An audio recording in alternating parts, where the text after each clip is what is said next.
Hello, Coaching Success Radio. It's William here, and I just want to share a very quick little update for today. Oh, we got a dog barking. I want to share a quick update today and kind of give you something that I did a few weeks ago before I started the podcast up and just share a lesson from that. So here's the intro, and we'll get right into it. As I build my coaching business, I want to know how to effectively serve clients and make more money doing it. This podcast will pull back the curtain to reveal exactly how successful coaches are building their empires. Join me as I engage with top coaches from all over the world to discover their secrets. No theatrics and no theory, just real-life strategy. My name is William Winterton, and this is Coaching Success Radio. Hey, what's going on? Coaching Success Radio, William here. This is episode 5. We've been doing this now for a couple of weeks, and I'm super excited. Getting lots of great content out to you guys, hopefully, and appreciating that. I appreciate the feedback that you're giving me, too. I appreciate all of the love and support that I'm getting on this podcast. Man, it's really awesome, because the whole idea behind this is just to help you grow your business and get out of your own way so you can serve your clients better. So cool. I want to share with you a Facebook Live recording that we had done a couple of weeks ago, actually, before we even launched the podcast, I think. And I was just kind of testing out the water, testing out some of the material, and just kind of did this on a little bit of a fluke off of an idea that I had gotten while I was driving around.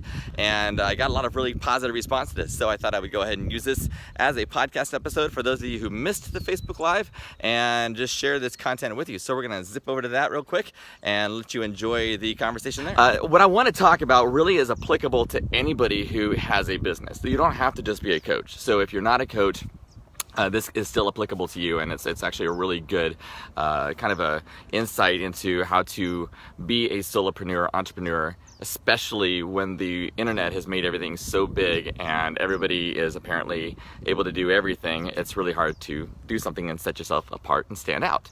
So a little bit about myself. I am a musician. I love music. I majored in music in school, and I'm a huge fan of many different types of music. Some of it's very bizarre. Some people think my music taste is a little bit eclectic, but I'm a hardcore fan of certain bands, and I think most people are like that. They have a certain band or a certain group that they really, really like.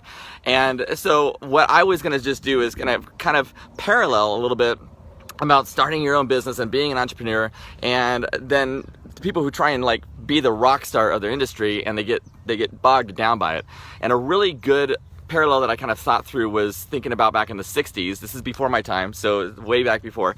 But thinking about the Beatles. The Beatles were huge. They were massive. There was nobody in the 60s really that dominated rock and roll like the Beatles, right? I mean, there was like Elvis in the 50s and the Beatles in the 60s, and they were just massive, right? These huge celebrity status rock stars. But what happened was the Beatles came out and they just started like blowing everybody away. And then this thing called the British invasion happened, where you had tons of other bands from that part of the world come out and just do a bunch of music and start getting themselves known, kind of riding the coattails of the success of the Beatles. And I can just go through a bunch of different bands that are British invasion bands that did very, very well for themselves. And some of them only had one hit wonder, some of them had several hits and made it. But what was interesting is that the Beatles were so dominant and so powerful, and yet nobody in the 60s really thought that if another British band came out, it's like, I don't want to listen to them because I only want to listen to the Beatles. The Beatles are the best. They're the only ones I want to listen to. I don't know why I would waste my money buying somebody else's record, right? I'm just going to listen to the very best of the best. That's not what happened. People bought albums from basically everybody, right? Everybody who was a British invasion band at the time, right? Dave Clark 5, Herman's Hermits, you got all these, like the Stones obviously came around. There's a bunch of bands that just showed up and just were just like hammering these airwaves with this music. And the Beatles were still dominant, but it didn't take away from everybody else's success. And what I take from that is when you're online and you're trying to make it as a coach, as a business owner, as some kind of an entrepreneur, solopreneur, it is daunting, because we see, let's just say the coaching world, for example, you see a Tony Robbins who is just this masterful coach and has, I don't know, millions of followers and just does tons of content, has millions of dollars to spend on marketing, has, a huge celebrity status, right? If you try and compare yourself to that and you try and put your business up against that, it's like trying to be a band, trying to compare yourself with the Beatles or whoever the latest, biggest star is in music. You're not gonna make it. You're not going to compare, and you're going to beat yourself up. You're going to start thinking, well, I don't know why anybody would listen to me. I don't know why anybody would buy from me. I don't know why anybody would use my services when they could just go to, like if I'm a coach, they could just go to Tony Robbins to get his stuff. Why would they waste their time with me? So there's a lot of that kind of inner game stuff that plays in your head. And the point is, it's not necessarily a bad thing to have a major celebrity, like rock star, superstar person in your field.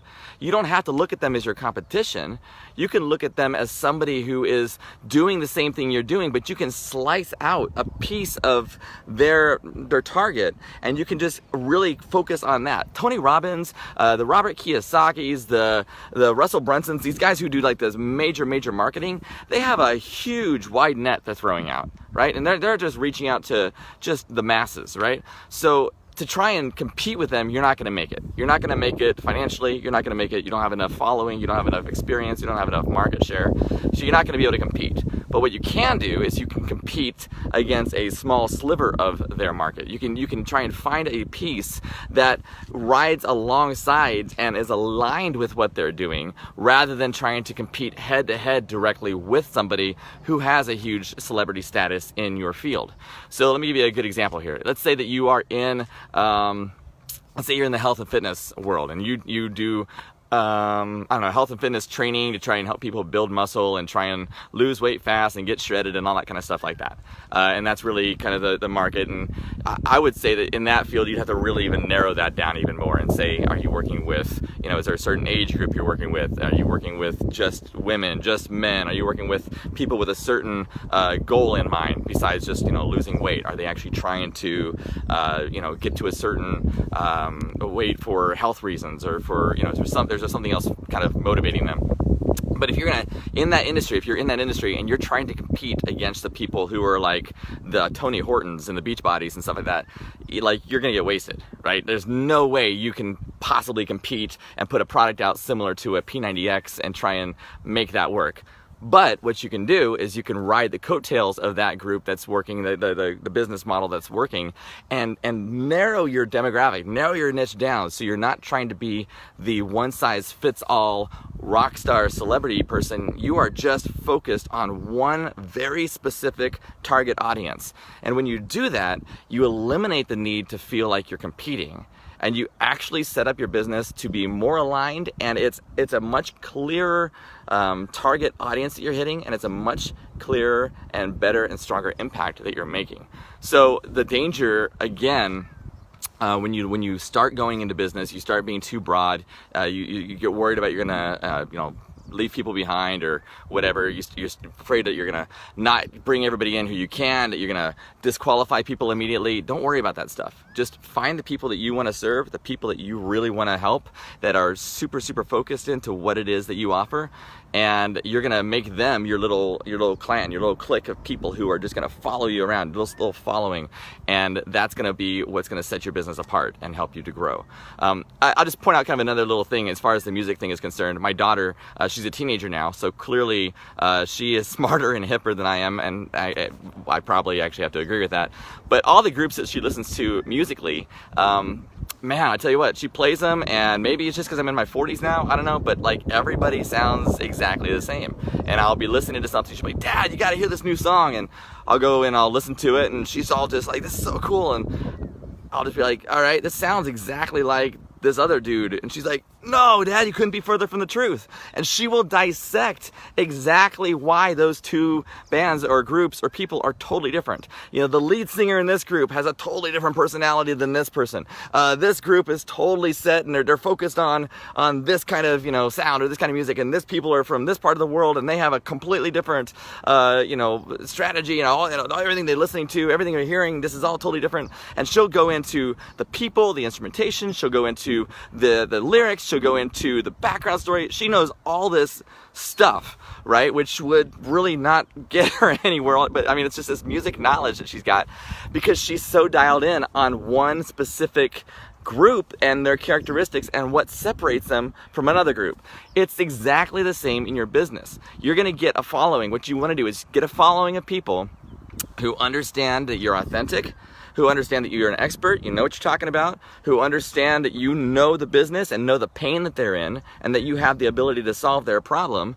And once you explain that, and once you show that, and once you are sincere and able to get that message to them in a very real, authentic, convincing way, whatever your business is, whatever your field is, then all of a sudden you're going to start bringing yourself up to be recognized as the expert in that field, and you're going to suddenly have this little path, this little niche that's carved out for you, and you're going to start attracting people who are exactly aligned with what you're offering. So I just want to give that little bit of advice to not get bogged down by people who are doing better. Don't compare yourself. That's not going to help you. Just focus on what you do very well and let the world know that you're doing it well and you're available. Thank you so much for tuning in and checking us out. New episodes are coming out every few days, including lots of conversations with massively successful coaches sharing their secrets with you. So be sure to subscribe to our podcast and YouTube channel so that you don't miss out. And if you're looking for a way to start making serious money from your coaching, you need to check out my free training. It's at williamwinterton.com. I lay out the step-by-step on how to start making 5 figures a month in the next 60 days. Check it out, William.